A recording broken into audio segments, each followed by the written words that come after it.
What's up guys, Matty here from DCLblogger.com. In this video we're going to be exploring Decentraland's Dragon City, which is a district within Decentraland that is aimed at the Chinese market, and it's run by the Chinese community, and what it is, what it could be, and the rise of the NFT kind of movement in globally, not just in the US and the West, but what it may look like in the future. So I'm going to jump right into it. This is going to be an awesome video to kind of highlight the kind of multicultural aspects of the NFT space. So I was kind of inspired by this, by an article by decrypt.co, and they did an article interviewing Roy, who is our Dragon City district lead. So if you want to see what that looks like, this is Dragon City.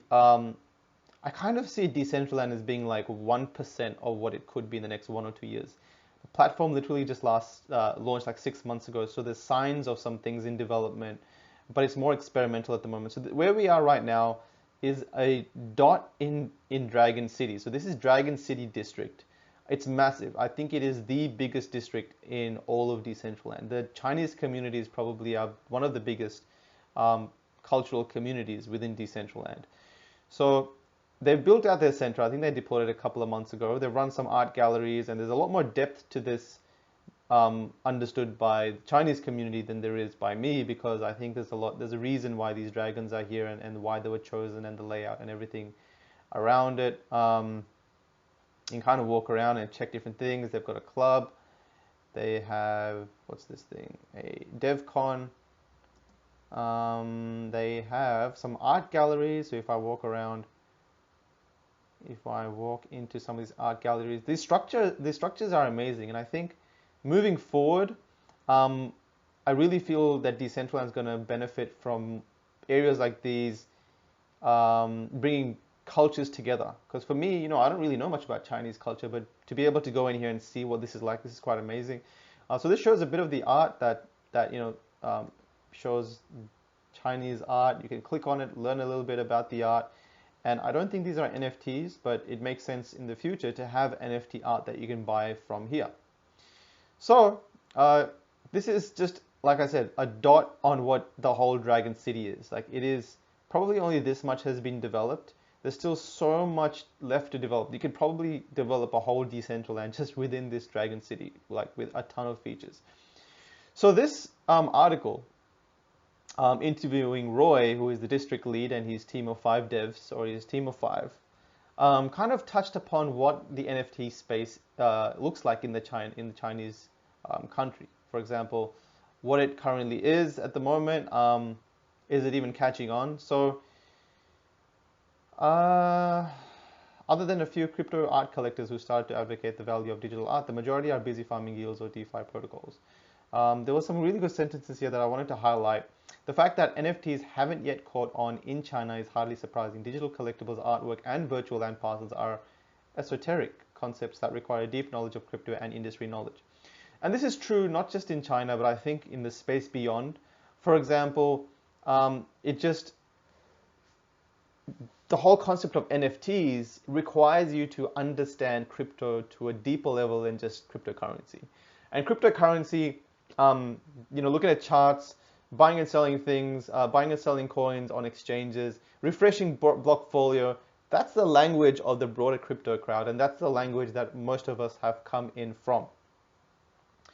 But moving forward, we need to kind of bring that language into something more sustainable. What is crypto or blockchain actually building? What are the use cases, right? So this is where a project like Decentraland comes into play, or concepts like DeFi comes into play, where blockchain really highlights and showcases why these things are important, why it is important to tokenize and provide ownership data in the public domain in a non-decentralized way.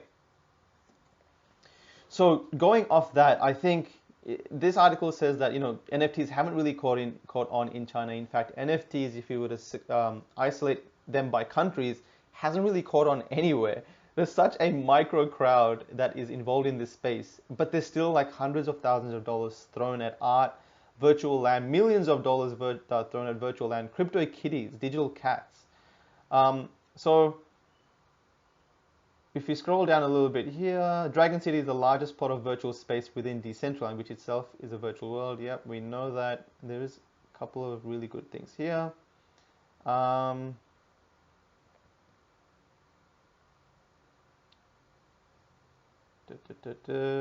So, in explaining why Decentraland has gathered a small group of loyal followers in China, Zhu told me, in real life, there is no private land ownership under Chinese law. People can use the land, but they don't own the land. The very concept of actually owning something, even though it is virtual, is attractive. You know, this makes a lot of sense. I'm very sorry if I'm ignorant by any of the comments that I make in the Chinese community. I personally do not know anything, right? And I only know what I've read and seen around me, so I apologize in advance. But I know that in Australia, a lot of people in Australia, a big kind of investor crowd in Australia, in our real estate, in businesses, in just the things around us, is the Chinese community. And this actually makes a lot of sense. It's the first time I've read that there is no concept of real ownership in China under Chinese law. So that's why owning land or even owning something is a big deal, because in Australia, the Chinese themselves have contributed in some cases to doubling of real estate prices in some suburbs that have been Chinese or Chinese dominated. We've seen some of these suburbs, some houses go for insane values compared to the area around them. And I think, you know, something like this really makes sense as to why that's happened.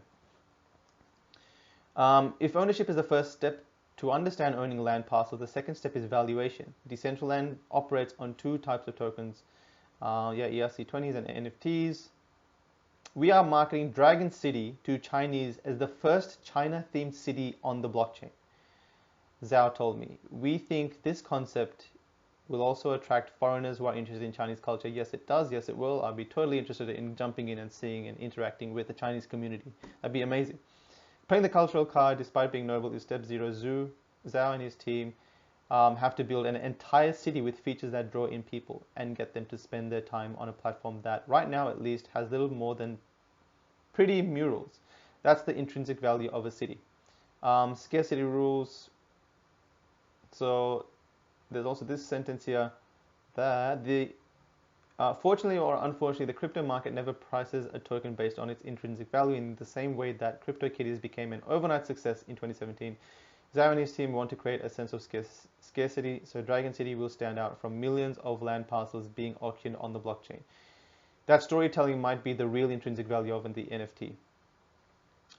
Vincent New, founder of DApp Review and an avid NFT advocate, told me that for NFTs to get mass adoption in China, the product has to be associated with an existing brand with a large group of followers. The examples that he listed were Dapper Labs, e.g. NBA Top Shots, and the partnership between Wax and Top. So Wax is a blockchain that is going to be doing a ton of collectible card stuff. So they're going to be releasing like Street Fighter collectible cards. I don't know, there's going to be a ton of different brands coming and releasing their collectibles on the Wax blockchain. So what this is saying, that the Chinese community like to be associated with brands. It can't just be something that's a fake or a knockoff, right? So Dragon City might be, I think the more companies and brands that set up in Decentraland, it will validate the platform as being more lucrative and attractive and more branded / accepted among the immediate and broader branded community. And that's why I think onboarding headquarters and HQs of the current crypto ecosystem is the first step. The next step would be to make the UI and the interface really open so that people that don't know anything about blockchain can jump in and have fun. They can participate in clubs, conferences, and everything in between.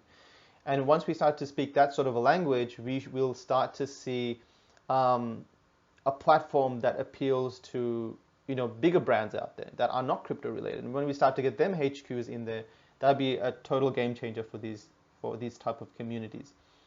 So I think I'm totally down in, you know, what Dragon City has to offer. So the Dragon City is here, and you can see even Dragon City, being a pretty big district, is still so small compared to the overall Decentraland map. We have Vegas City up here. This is Decentraland University, Decentraland Conference Center, We have Genesis Plaza. So if you've ever been in Decentraland and you spawned on 0, you would have spawned in this area, which is pretty small compared to the rest of everything else. But it's big when you're in there. Crypto Valley District. This is like where all the conferences and stuff happen. This is Dragon Kingdom, so it's kind of like an offshoot of Dragon City. This is my land that I have in between Dragon Kingdom, Battleground, and Crypto Valley. I love my piece of land so much. I think it's going to do really well once we start to build on Decentraland and things really start to take shape. My vision for Decentraland is to really help build the community. I think right now, since the platform is really just 6 months old, I'm looking at what this space is going to be 1, 2, 3 years from now when the language of blockchain and NFT changes to what can be actually done and people really understand the value proposition that this space and tokenizing makes. So if you're in Decentraland and you're in it for the next 2, 3 years, you're going to be pretty happy, in my opinion. That's my plan. I hold a ton of mana and a ton of land, and I'm going to dedicate my life to building this out along with a few cool people that I know that have the funds and the project power to make this happen with me. And obviously Decentraland and their funding pool of a couple of $1 million a year, putting it into competitions, I think we'll do really well over the next 2, 3 years. I don't know how mana token is going to do. I don't know how land valuations are going to be. I just know that the world is going to look sick because of the content that's going to be deployed in Decentraland. So that's really cool to see in the Chinese community. You can follow their Twitter by going to Dragon City and following them over here. You can get in touch with Roy if you want to. You can see this little promo thing they did for their art event on, I think this was like on the 15th, so we just missed it by a week. But this is just a glimpse of the type of events we're going to start to see. Again, we're not even VR yet. Decentraland is not even VR yet. But they're going to get there either late this year or maybe early next year. When they switch that on and we go VR, this is going to appeal to a whole new different crowd of people. So again, obviously very bullish and looking into, the communities that haven't even become online yet. I mean, the Korean community is still even, I don't think many people have invested in this that are from the Korean community. But karaoke, games, I mean, South Korea is like the hub for games, right? So if we run some marketing there and get that sort of activity here, if we can onboard the Chinese community and a big part of them use Decentraland and hold meetups there, then I don't see why we can't do other communities. I mean, this is a world, right? It's a virtual space where people from different backgrounds and countries can come in, languages, and be free. It's a decentralized platform. It's run on multiple servers. No one can shut the platform down. So if you want to jump in there and talk about, a problem that's happening in your country because you're scared the government's going to shut your speech down, you can do so in Decentraland. So again, those things and those value propositions will start to become more clear because of what the platform can offer. It's still kind of just been explored by a fair few people. But in terms of like the thousands, the masses coming in, it's not yet there. I feel like, this next crypto bull run, when it happens and people will suddenly flock to the space, they kind of will see what Decentraland is and has to offer. And a lot of that momentum should shift in a lot of user base growth in Decentraland. So again, very bullish, excited, and I'm going to keep covering topics like these. And I hope you learned a lot. Please share this and let me know what else, other topics you'd like me to cover.